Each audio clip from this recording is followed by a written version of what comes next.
Well, good morning, ladies and gentlemen. I'm Dave Deptula, Dean of the Mitchell Institute for Aerospace Studies, and welcome to the release of our new report, Reimagining the MQ-9 Reaper. The report was crafted by retired Air Force Major General Larry Stutzriem, our Director of Research here at Mitchell.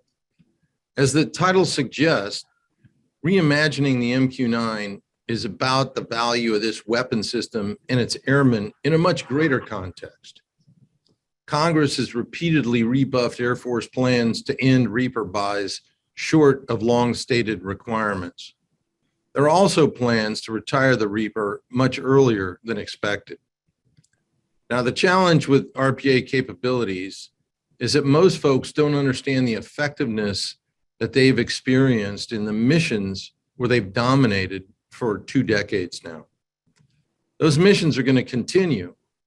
And it's also important to recognize that the MQ-9 Reaper has the lowest cost per effect in its ISR strike mission set. This report suggests the Air Force needs to open its aperture a bit and reimagine the Reaper's value to preserving high-end aircraft for the high-end fight. Additionally, there's opportunities to use this capability to fill requirement gaps in support of peer competition. Now, to provide additional perspectives, we're pleased to have with us 3 thought leaders from distinguished think tanks here in the DC area. Todd Harrison is the director of the Aerospace Security Project and Defense Budget Analysis at the Center for Strategic and International Studies, otherwise known as CSIS. From the Hudson Institute, we have Bryan. Bryan's a senior fellow and director of the Center for Defense Concepts and Technology. And from the RAND Corporation, we have Dr. Caitlin Lee, Associate Director, Acquisition and Technology Policy Center. So welcome to all of you, and thanks for joining us today. What we're going to do is start with a presentation on the report from Stutz, followed by brief remarks from our guest panelists, and then we'll move on to your questions and answers. So with that bit of background, Stutz, over to you for the presentation. Okay, thanks, boss. So let me set the stage. We all know the Air Force is in a tough place, and it's got to recover from a couple decades of poor choices in the Department of Defense that deferred so much of its modernization. And so there's now an avalanche of programs to resource, and 2023 looks like a train wreck for the Air Force. And it's clear DoD is unwilling to correct the service share of the budget that the Air Force receives. And so the Air Force is coloring inside the budget box. The strategy is to cut legacy aircraft to free up resources to fund modernization. Very simple. And this is all about the pivot to China, China, China, which of course is the Secretary of the Air Force's top 3 priorities. And the MQ-9 Reaper is in the sights of this plan. And there's 2 problems with this. One is, despite the soldiers coming home from Afghanistan and the downscoping of Iraq, the Reaper squadrons remain 100% committed. These airmen of the unmanned age are unlike any others, and they've been on continuous combat operations from the start, unlike any other unit. So these operations are going to occupy the Department of Defense for a long time to come. And just look at the statements of combatant commanders who say they want more Reaper, not less. So the second thing is that, we support a replacement for the Reaper, of course, but it's just not feasible in the budget environment. And there's been many times we've talked about a replacement for the Reaper, but it always gets out prioritized by budget concerns. So before I launch into the slides here, I want to say that at the apex of strategy is this principle that one can use the things one has in new and innovative ways. And so that's what we want to talk about here with the Reaper. So I do want to call out, we had a lot of support from operators in the MQ-9 Reaper. They've been an inspiration for this study, whether it's the Marauders up at Ellsworth or the Griffins out at Cannon or the Ghost Warriors at Holloman or the Hellhounds at Whiteman. These are warfighters who stand shoulder to shoulder with any bomber pilot, airlifter, or fighter pilot. They are in it to fly, fight, and win. So with that, Anna, could I have the first slide, please? It's amazing to me that a lot of people really don't understand what this unmanned age is about, and especially the RPA. And it's simple, three things. We have the persistence, about 20 hours in the Reaper, and with its bigger wings, about 40 hours it can stay to do ISR and strike. It's very low cost, being the lowest cost to operate airframe in the U.S. Air Force inventory. And it's unmanned, which of course allows commanders to have a broader set of options that don't place airmen in harm's way. The history of it, it's interesting because, and you can see the quote by John Deutsch, the unmanned era was forced into the Department of Defense by a couple personalities. And I also point to General Johnny Jumper, who later became chief, who pushed both the Predator and then the Reaper into the inventory. And from there, the airmen have taken it to new heights. Next slide, Anna. So again, here is truly this dilemma the Air Force has, and they need to transform for the threat. I think we all understand that. The resourcing is quite the challenge. And if you look at this chart on the right, that light blue line reflects the Air Force's funding. When you take pass-through, that is a chunk that's accounted for in the Air Force budget, but the Air Force has no control over, you can see for 30 years the underfunding of the Air Force, and that is the dig out that the Air Force leadership is right now trying to deal with. And at the bottom there, of course, as I said before, these operations that the Reaper does so well are not going away. Anna, next slide. So again, the strategy is to cut legacy force structure not considered relevant for the highly contested fight to finance modernization. And once again, the Air Force thinks that it's ready to retire the Reaper starting in 2030 and have it in the boneyard by 2035. I already referred to the feasibility of replacement, not probably in the cards in the next 8 years. But this study really showed that there is quite good affordability and ease of adapting the MQ-9 weapon system for new uses, as well as adapting it in increased threat environments. And that makes the MQ-9, we find, one of the most relevant aircraft in the Air Force inventory. Next slide, Anna. I want to step back and just take apart three narratives that are really inhibit a discussion about RPAs in the Air Force. One is that the Reaper is challenged by its survivability in the highly contested or contested threat environment. Well, that's not what we want to do with Reaper. We want to continue it in the mission it has. We know it's not going to go downtown Beijing, but if you compare it to an F-16 minus its self-protection and threat warning, we can kind of see the Reaper is at a disadvantage. So there does need to be across time some investment in that for the Reaper, but it can also serve on the fringes of the deterrence and operations that support highly contested conflict. From a cost effect perspective, nothing comes close. If you look at that chart to the right, Guam's in the middle there. There's some great analysis, both in the paper and done by Bryan Clark, who's with us, of course, on deterrence by detection and wide area surveillance. If you want to fly 1,000 miles out of Guam and put up an orbit 24 hours and you're using current large body ISR aircraft, or you configure a Reaper to do the same mission, the Reaper costs 1/10 of what it costs. And then the other narrative is that the Reaper is not adaptable, and this is absolutely wrong. Unmanned aircraft actually have low developmental risk, but there are so many existing demonstrations and experimentation with new capabilities that are out there. We really inventoried a lot of these in the paper, but they range from auto takeoff and landing. There's been demonstrations of laser comms from satellites directly to the Reaper, orbits deep into the Arctic where we have no eyes, and so forth. The RPA community, the airmen, are highly adaptive and innovative, as is the airframe. Next slide, Anna. Thank you. So this brings us to what we feel at the second bullet there, the Air Force needs to consider as it thinks about the MQ-9 and the airmen that fly it. First is that cost per effect analysis. If we look to use other aircraft to do what the MQ-9 does today, it's going to break the bank. Secondly, there are other mission areas and emerging gaps that the MQ-9 can fill, and we'll talk about that shortly. And we can see the Marine Corps and the Navy and the Army buying MQ-9s to fill gaps, requirements gaps in developing CONOPs that they're operating as they also pivot to the high-end fight.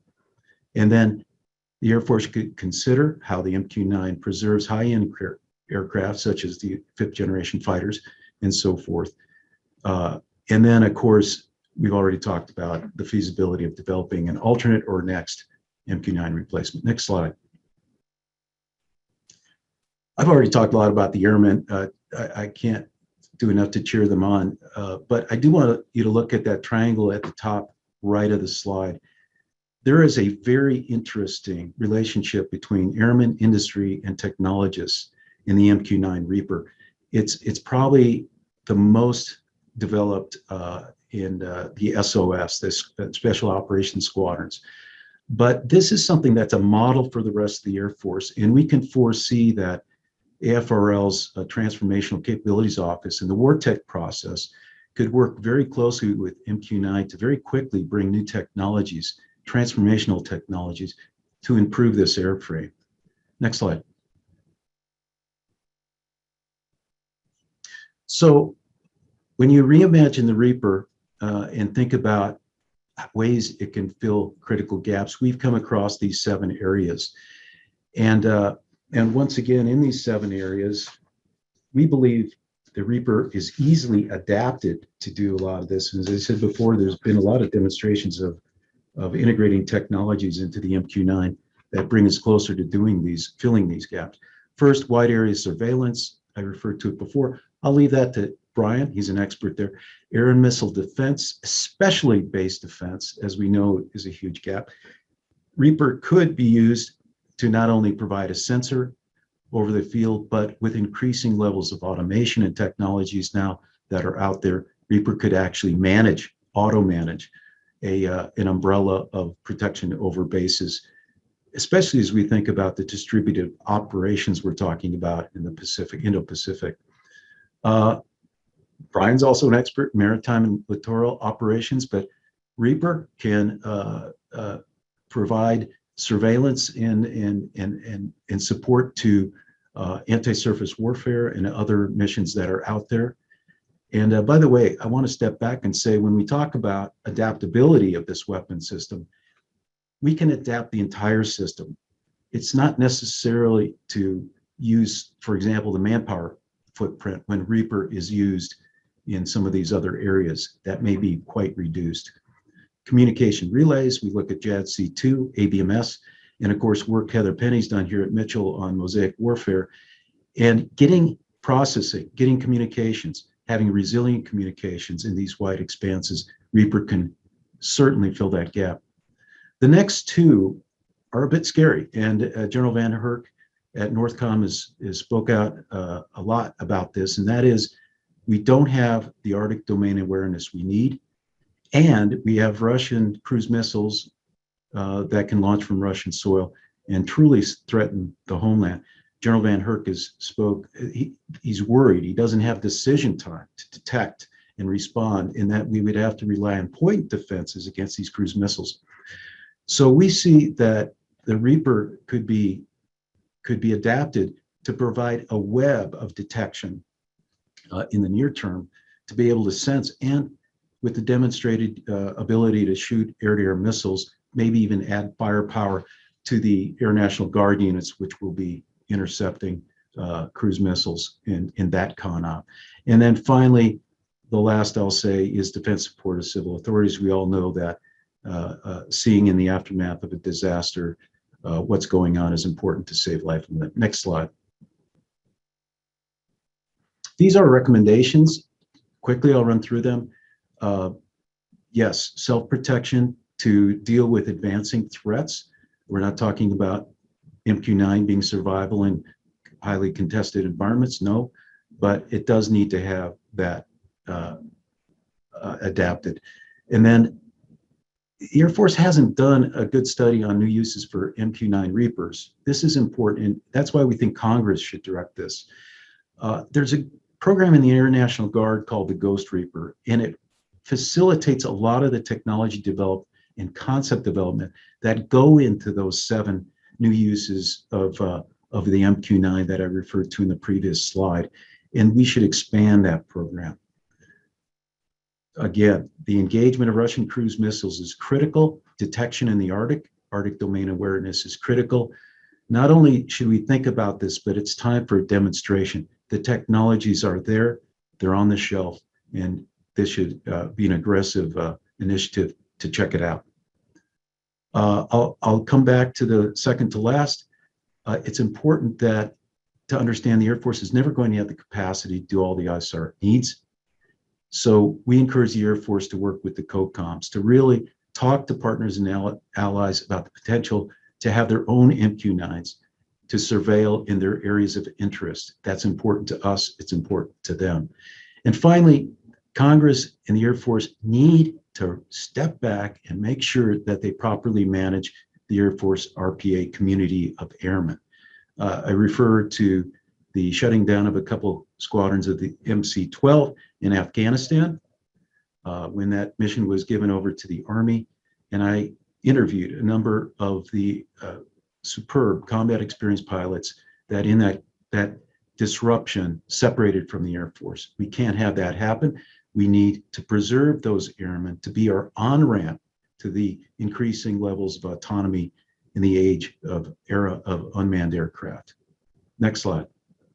So in summary, we believe that the study really shows that Reaper is more relevant today than most of the other aircraft that are in development or on the ramp. And the Air Force needs to carefully consider that it will still be the most cost-effective aircraft to do the missions it's doing today. And there's a broad range of existing and new requirements that it could be used to fill in the future. And that concludes my briefing, boss. Okay, well, thanks very much for that overview, Stutz. For those of you who don't know, Stutz and I were running the Combined Air Operations Center in 2001, pushing the frontier on time-sensitive targeting that placed the MQ-1 Predator and its crews and intel experts at the heart of innovation. We were there and oversaw the first combat use of a weapon off of a remotely piloted aircraft on October 7th, 2001. That's a story all on its own, so we'll save that for another time. So now let's get some perspectives from our guests. And up front, let's go to Todd Harrison. Todd, over to you. Hey, thanks, General Deptula. And great to be part of this discussion today. And I think, where I want to start from is really looking at this from a budgetary perspective, right? Because, as you've seen from, the previous presentation and many of you, as part of this discussion today are well aware, the capabilities provided by the MQ-9 are in exceedingly high demand today. That's not in question. So why would the Air Force even be considering retiring this platform in the next few years? And the truth of the matter, the answer is pretty simple. It's because of budgetary constraints. And you look at the overall trends, not just in the DoD budget, but in the Air Force's budget in particular. And there are a lot of constraining factors that are forcing the Air Force to have to make some difficult decisions in the coming years. And so you've heard about this idea, this concept of divest to invest, right? That is a budget-driven concept. And it's painful, it's disruptive, but we've got to look at, if that becomes necessary because of higher growth in personnel costs, because higher growth in operating cost of different types of aircraft, and of course, all of these modernization needs throughout the Air Force, modernizing bomber fleet, the fighter fleet, the ICBM force, you name it, tankers, trainers, all of these big modernization bills coming due. the reality is we probably are going to have to do some divestment within the Air Force, like it or not, unless we get some huge budget increase, which doesn't appear to be coming. So then the question's got to be, where do you focus those divestment, decisions? And that's where, to me, it does not make sense to be retiring the MQ-9. There are lots of other platforms I would retire before this if push came to shove. And the reason for that is, you looking at the data, the cost of the MQ-9 is really attractive. In my own analysis, I've gone back and looked at this. It is the lowest cost platform in the Air Force inventory, really, no matter how you cut the data. The cost per tail per year is the lowest for the MQ-9, lower than any of our other aircraft. You look at the cost per flying hour, the cost per effect, it is an exceedingly attractive and affordable aircraft. You also look at like the mission capable rates of the aircraft, because that's an important factor. It's the highest in our inventory. We keep this plane running nonstop. And another critical factor it's often overlooked is the utilization rate. How many flying hours per year per tail that we get out of the aircraft? It far exceeds anything else in our inventory. Other thing that I look at that I think is really telling is you look at what happened to other crewed ISR aircraft and their utilization rates, how many hours they were putting on their aircraft per year, things talking to like the U-2, MC-12s and other things. You look at how they were being utilized as we brought on the MQ-1s and then the MQ-9s. And you did not see a reduction in the utilization of these other crewed ISR aircraft as the Predator and Reaper fleet came online, and you start seeing more and more overall flying hours. That is because there is insatiable demand for the types of data that are coming from these aircraft. And that ought to tell us something. There is an insatiable demand for ISR right now, and that is only going to continue to increase in the future. So the Air Force has actually got to be asking itself, how is it going to meet that demand, or even try to meet some fraction of that demand? If you're in a budget constrained environment, you've got to be looking at cost effective ways of meeting that demand out into the future. And this is we're talking steady state peacetime demand that is a driver of this right now. And it's not just in CENTCOM, it's in Indo-PACOM, it's in SouthCom, it's in AFRICOM, it's all over where we're getting this demand signal. And that's not going to change. It's only going to increase. And even a focus on great power competition, we are still going to have higher and higher levels of that peacetime, steady state ISR demand. And so that's where I think the MQ-9, remains a very attractive platform to take on these missions and really, be the workhorse for the fleet. But then also, as Stutz, is talking about in the report and in his briefing today, there are a lot of other missions that the MQ-9 can support as well. Some of that may take, small amounts of investment to upgrade the platform, to give it new capabilities. Some of it is just we need to rethink about how we operate the platform and how we use it and what missions we are using it from.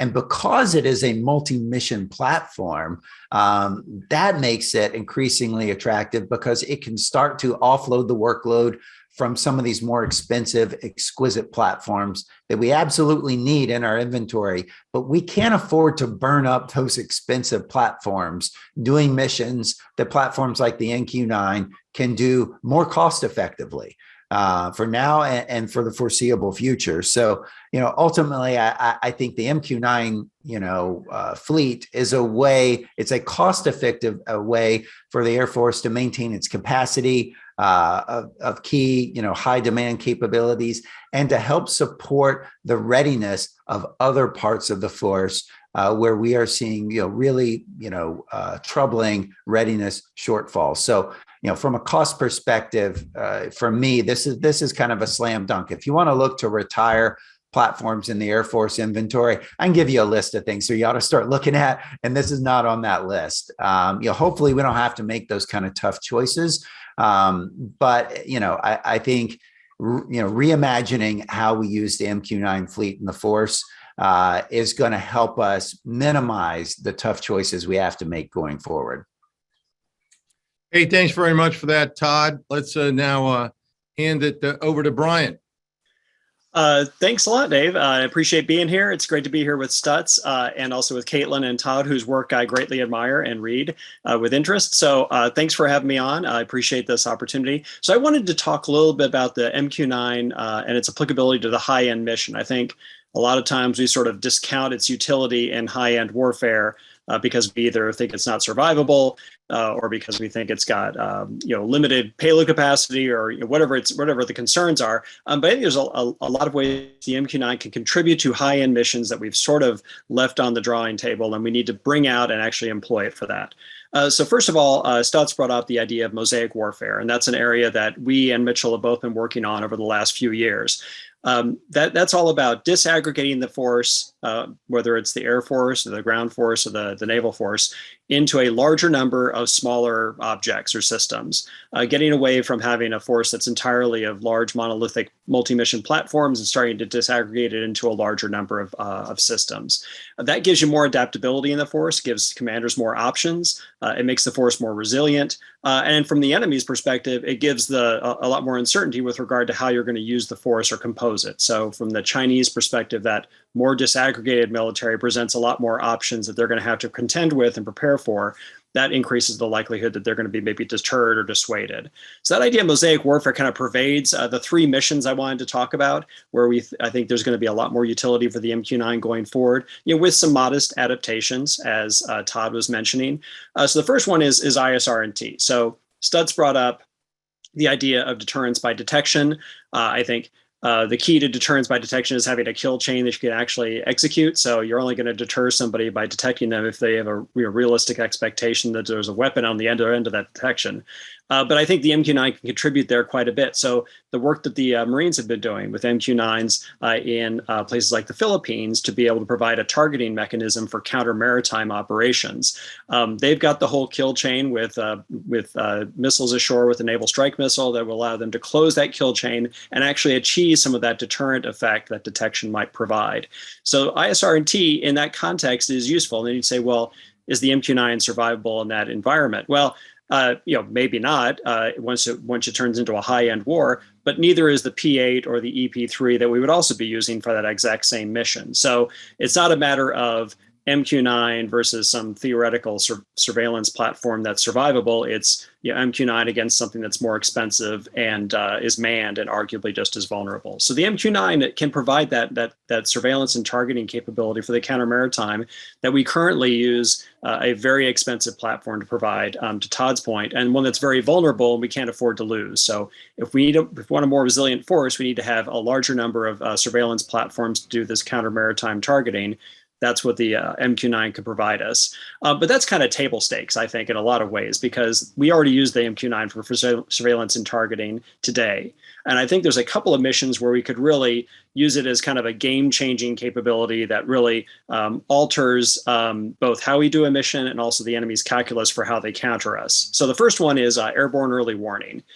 So today, airborne early warning is done largely with manned aircraft with big radars that emit and make some beacons so that they can get shot at by enemy anti-radiation homing missiles. That they're a very vulnerable platform, the E3, the E2 Delta, and they're going to be challenged to be able to operate anywhere close to China in the event of a conflict with the PLA. A way to get around that is to, move to passive sensing to an increasing degree till you do AEW, airborne early warning, with passive sensors like ELINT sensors, SIGINT sensors. IRST is a component of that as well. Well, as we move to those passive sensors, they don't have nearly the range, maybe of a airborne radar. We need to have a larger number of platforms to do that surveillance. Moreover, we need to have platforms we'd be willing to put into that threat environment and potentially lose in the course of the operation. Well, the MQ-9 can provide you that passive surveillance platform to give you a network that provides the AEW capability we need in that long gap that's going to emerge between the Chinese coast and the places where E3s and E2s can operate. That airborne early warning capability, could be sufficient to give you the warning you need of a incoming missile attack or incoming bomber attack. In the wargaming we've done on the naval force, it provides a big difference in your ability to actually defend against bomber attacks, because now you can shoot the archers before they start shooting their arrows because you know where they are. And today we wouldn't be able to do that because the E-2s would not be able to get close enough to China to be able to do that airborne early warning mission. So the MQ-9 equipped with IRST, equipped with passive ELINT sensors could provide that capability. And it could fly from places that are survivable in this kind of wartime environment. They could fly from the second island chain in and conduct these orbits to support that mission. The other mission I want to talk about is anti-submarine warfare. So we did a study last year explicitly on the use of unmanned systems to disrupt the way that the Navy does anti-submarine warfare. The Navy has some huge gaps today with anti-submarine warfare with regard to scaling that capability to address the threat, enabling it to be persistent over time, and then having it operate in a threat environment. So today we do anti-submarine warfare with P-8 Poseidon aircraft that drop sonobuoys when they get a cue from some other sensors like a SOSUS array or from an ELINT hit that you got from a satellite. And then those P-8s have to sit there and service that sonobuoy field and then attack the submarines at some point when they get detected and tracked. That P-8 is going to have to orbit in a place where it's going to be extremely close to the Chinese mainland. So the places you're going to do anti-submarine warfare are the first island chain and the choke points within it. That's really too close for the P-8 to operate because it could easily be engaged and attacked by fighters coming from the Chinese mainland. We need something that can be used in that environment, and if we lose it, we're accepting that loss. The MQ-9 can do that mission. They can deploy the sonobuoys, it can service the sonobuoy field. You could even equip them to be able to launch attacks against submarines to suppress the submarine operation, drive them back into through the first island chain into their home waters. Moreover, the problem we're going to run into with China is the large number of submarines, because they could flood the zone and essentially force us from being able to do a man-on-man defense like we do today against submarines to a zone defense against submarines. We don't have enough submarines of our own to do that. They've got other jobs to do. We don't have enough surface combatants to do that. So to scale that operation, we need a platform that scales, that we could buy a lot of, and that we could deploy quickly and not have limitations due to manpower. So the MQ-9, because you can have one operator run 2 or 4 or even 6 MQ-9s at a time, might be able to manage multiple MQ-9s doing the anti-submarine warfare mission. That operation could also be managed from the P-8 that would be operating at some remove where it's able to be safely sustained and protected from enemy attack. So that manned-unmanned teaming you get with the MQ-9 and the P-8 could allow you to do that anti-submarine warfare mission in a way that's acceptable from a risk standpoint, because now you can put those MQ-9s closer, and it's able to scale with the scale of the threat.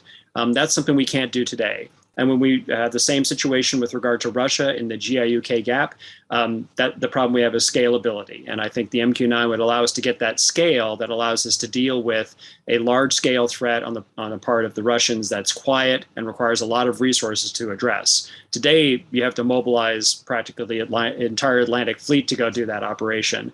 With the MQ-9, you could actually deploy those very quickly and be able to sustain that and even do track and trail of that submarine as it proceeds towards its eventual deployment location. And track and trail of unlocated submarines is a huge problem we have right now, and there is no solution. So I'd offer that the MQ-9, not only does it help with this mosaic warfare idea, but it helps fill these gaps in AEW and ASW that we don't have a good solution for today. There really is no way to do those missions in these threat environments without it. So thank you very much for that opportunity, and back over to you. Yeah, hey, thanks, Bryan. Those are great observations, particularly the scalability and how MQ-9 can help in that regard. And so wonderful to hear them. And now over to you, Caitlin. Thanks, General Deptula. It's a pleasure to be here today with such a great panel and also such an awesome audience. Hi, General Cantwell and all the other 18Xers, Reaper, Global Hawk, RQ-170 pilots out there. Humbled that you all are here today. This is awesome. So I'd like to say that I'm going to provide a contrarian view and talk, not beat up on the Air Force about Reaper anymore, but it's hard. I mean, I actually agree that the Air Force could gain a lot more utility out of the Reaper to date than it actually has been doing to date. And so I do think what I can provide is a little bit of a different perspective. So I'm kind of coming at this from my background studying the history, culture, and doctrine of the Air Force, and also sort of looking at the causes and conditions under which military innovation occurs. So when I look at this, Todd, you mentioned it's all about the budget. And I would kind of, to be over the top about it, come back and say, it's all about the culture. So what I want to talk to you all about today is how Air Force culture has sort of wrestled over time with integrating unmanned systems and the implications that can sort of have for the Air Force's ability to innovate in the Reaper, but more generally, its organizational capacity for innovation going forward. So I want to just tell you about two different there's many, but two different prominent strains in Air Force culture that I want to talk about today. And one is, I think, and this goes back to the earliest days of the Air Force, it's a bit of an original sin, a tendency to sort of reject drone innovation. This is not to say that the culture is a monolith at all. There's also been some prominent aspects of it, great support for technological innovation, of course. So it's a balance, but I think in the end, it is really important, looking at, my research on Reaper and especially its old cousin back there, the Predator. We really do need to think about the checkered past that the Air Force has had with drone innovation and how that is tied to culture in some really important ways. So I want to start with a little bit with the negative aspect of this and tell you where this tendency to reject drone innovation has come from. And without getting into all the gory details, essentially, since the Air Force's beginning, there's been this tendency to prioritize manned aircraft and manned aircraft pilots as sort of essential elements for winning wars. Related to that, there's been sort of a norm towards a very traditional view of the warrior ethos, which is really built around this idea of you have to put oneself in harm's way to demonstrate valor. And these are really important values and norms in the Air Force, and there's nothing inherently wrong about them. The only trouble is that there's a huge tension there, with unmanned systems. So as the Air Force has tried to innovate over time and over its whole history, this tension has emerged again and again. I think you saw it, going way back in Vietnam. We managed to deploy thousands of lightning bug drones to theater and then watch that capability and the organizational capacity to deploy those assets completely die on the vine after the war. And we really didn't see much more drone innovation until really the mid to late 90s with Predator. And when we did see it, and even after 9/11, I think the Air Force kind of still really struggled with it. There were still a lot of missed opportunities there. And from my perspective, it's hard to overlook the cultural aspects. And I want to give you a couple examples that directly relate to Reaper. So some great conversation here today about these innovation, this potential for innovation. One that we haven't discussed, but is in General Stutzriem's paper, is on automatic takeoff and landing. Great idea. So all of a sudden we can take these Reapers, deploy them to distributed locations. Awesome for adaptive basing. Great.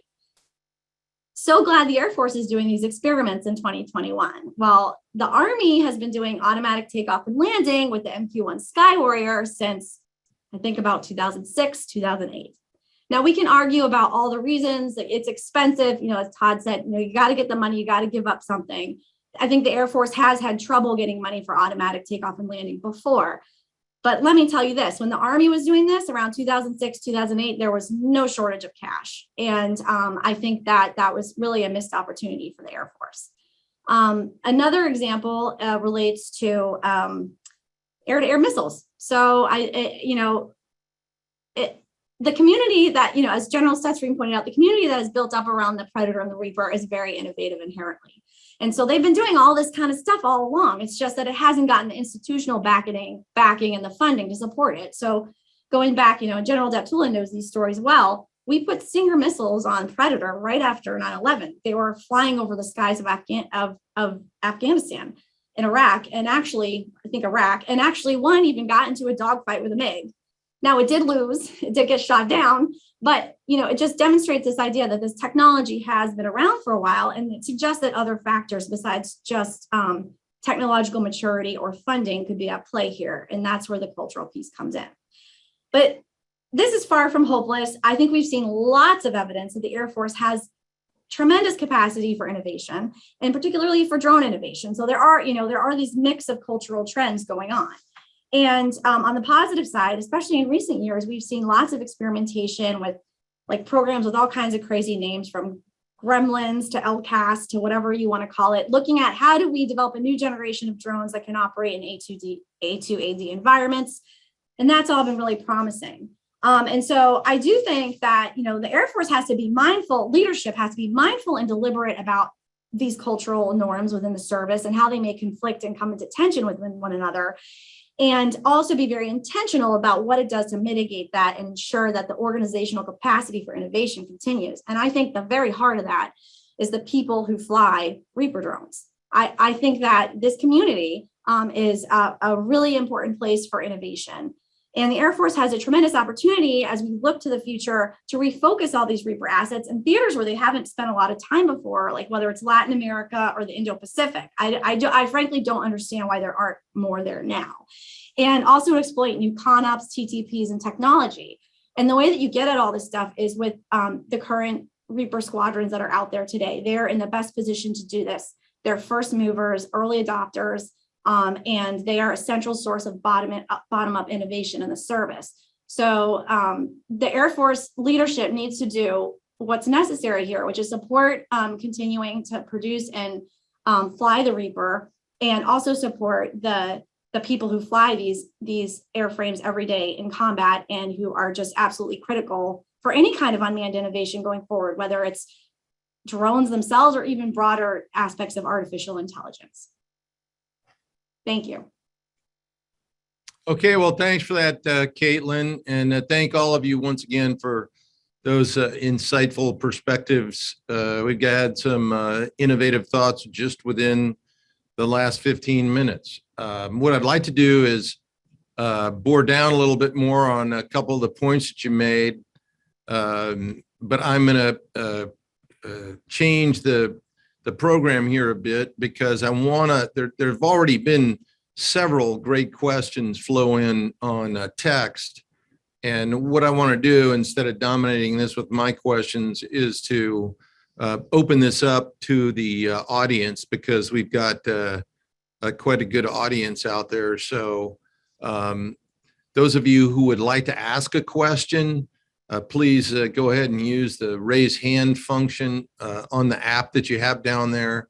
And as you're doing that, I'll kick off with a couple that we've already received. So for the crowd, here's one from Jonathan Songer. I'm a former MQ-1 and MQ-9 pilot. I flew one or the other platform from 2003 through 17 while I was on active duty, and a reservist till 2021, and then again as a GoCo pilot. Most of us in this room are probably familiar with the Azerbaijan-Armenian event and the disruptive effect of both armed UAVs and loitering munitions. Why does the Air Force appear reluctant to integrate ALE and loitering munitions? For example, an L3 Harris multi-tube launcher slinging Raytheon Coyotes that are mesh networked back through the MQ-9 B channel would increase survivability and lethality. Anybody on the panel want to field that one? Yeah, I'll step in.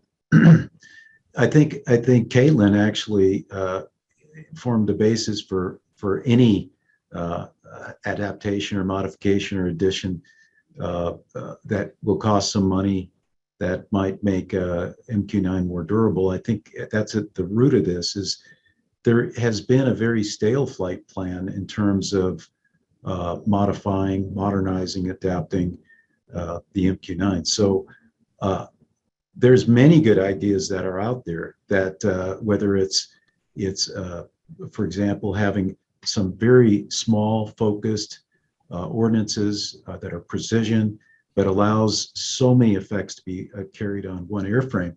But it's a matter of cash. It's a matter of money. It's a matter of having the flight plan for the airframe that will be supported. I think just this discussion we're having today, with to hear the alignment of perspectives on this weapon system, may help to rethink, how can you make this even better than what it is today for a couple decades ahead.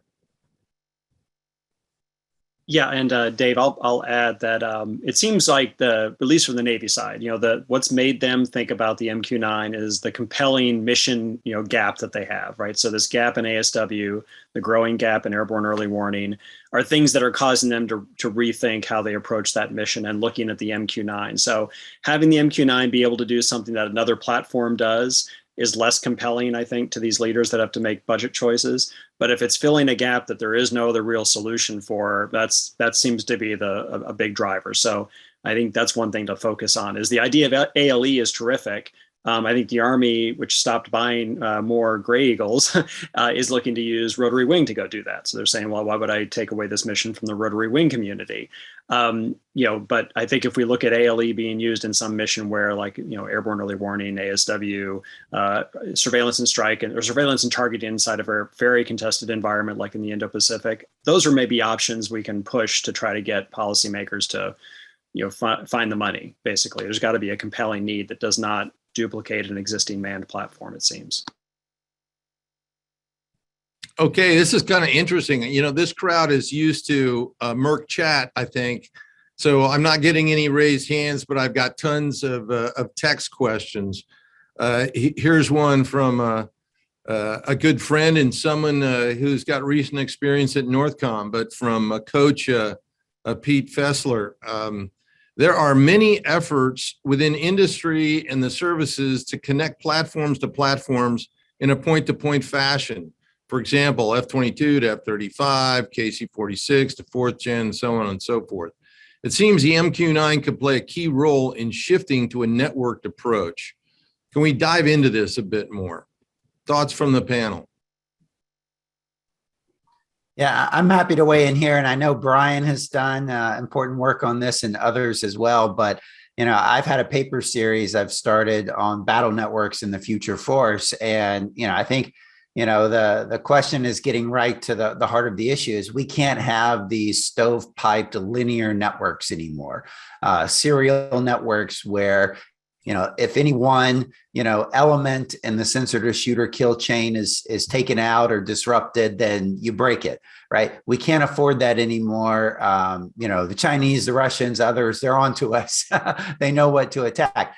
It's got to be a kill web. It's got to be mesh networks where there are many points through which you could connect. And that makes it disaggregated, distributed, and ultimately more resilient, right? And yeah, I think platforms like the MQ-9 can serve an important role in that, serving as these communication nodes, putting packages on them where they can, translate across multiple types of legacy stovepipe networks and make them no longer stovepipe. And I think that's an important capability, as we try to build out, battle networks for the future and JADC2, because the idea that we could build entirely new systems for JADC2 and that would create the battle network of the future, that is unrealistic, because for the foreseeable future, the vast majority of our force is going to be made up of equipment we already have in our inventory today. I don't want to call it legacy equipment because that includes things like F-35s and F-22s. I mean, that is the majority of our force. And more importantly, when we go, into battle with our allies and partners around the world, they're going to be operating different equipment. They're going to be operating legacy equipment, and we've got to be able to integrate them into our mesh networks. And so, yeah, I think, long loiter platforms like the MQ-9 that can carry a variety of payloads, they're going to be, a key translator and enabler so that we can make these battle networks much more resilient in the future. Yeah, and to build on what Todd said, right now the effort is mostly on trying to allow each platform to communicate on more networks to get a little bit more interoperability. So we're going to put Link 16 on F-35, or we're going to use a software-defined radio and put some more cards in it so we can get some more waveforms onto F-22 or U-2. But that only gets you so far, right? Because there's only so much you can do with an existing radio. There's only so many cards you can put in for new waveforms, and software can allow you to maybe do some kind of translation on board, but that's going to be limited. So getting the MQ-9 or another platform like that that's going to have maybe a much more interoperable set of waveforms on it would allow you to kind of really add to the recomposability that's available in the force. So yeah, my F-35 can do maybe Link 16, MADL, and maybe TTNT, but that's only going to get you so far in terms of interoperability. But if you have an MQ-9 that does like 10 different waveforms and can also translate between a larger number, then you really expand your options. And that's the problem we have, is a lack of options for the commander. Okay, well, along in the same line, here's a question from Dan Miller. For the panel, it appears that the RPA community has difficulty communicating our value to the Joint Staff beyond direct kinetic effects. How can we effectively communicate the MQ-9's value in providing less quantifiable areas? Also less lethal. In other words, ISR, contributions to joint all-domain command and control, so on and so forth, in order to facilitate the changes needed for the platform to thrive in a GPC-focused fiscal environment. Can I start that one? Yeah, sure. I'm not going to go into a lot of detail in that, except to say, and you know this, General, that many people do not understand the RPA. They certainly don't understand what the MQ-9 Reaper does unless you go to a unit and observe their operations and talk to the people. And what we found in this study is that there are actually very, very few hardworking but general officers in the U.S. Air Force who've done that, and that's a problem. And so the community itself can't just subjectively go out there and take a roadshow and convince people that they're of value, all the great things that are done. I mean, we measure that in combat effects, but we need more of across the services, military leadership, to see what's happening in this unmanned age, which includes the remotely piloted piece and increasing levels of autonomy. These are the on-ramp people, and to be able to see what they've achieved, we need more of that, and that's where the communication needs to be fixed. Just to pile on to that, completely agree with it all. We need more Air Force leadership that has experience with drones. We're starting to get that 20 years later. We do have general officers with drone experience, but we need more of that. And we need, one of the ways we can do that is we can have more than one wing for RPAs. And even if the wing is smaller, it just creates more of a leadership pipeline to get those people into general officer billets where they can actually make change and be involved in some of these budget decisions. And furthermore, this isn't just about, I think, preserving like this organizational capacity for innovation in the Reaper. I think that the RPA community is uniquely positioned to address some of these next generation A2AD challenges in competition. Because if you think about a typical, I'm not an operator, but I have talked to a lot of these operators, and this is my sense. If you think about it, traditional pilot, it's a lot of time as an individual, learning your tactics, focused on the cockpit, being an individual, mastering your skills. If you compare that to a Lieutenant Reaper pilot, right from the get-go, he might be reaching out and picking up the phone to talk to the intelligence community or State Department or any number of other organizations. And so it's a completely different mindset.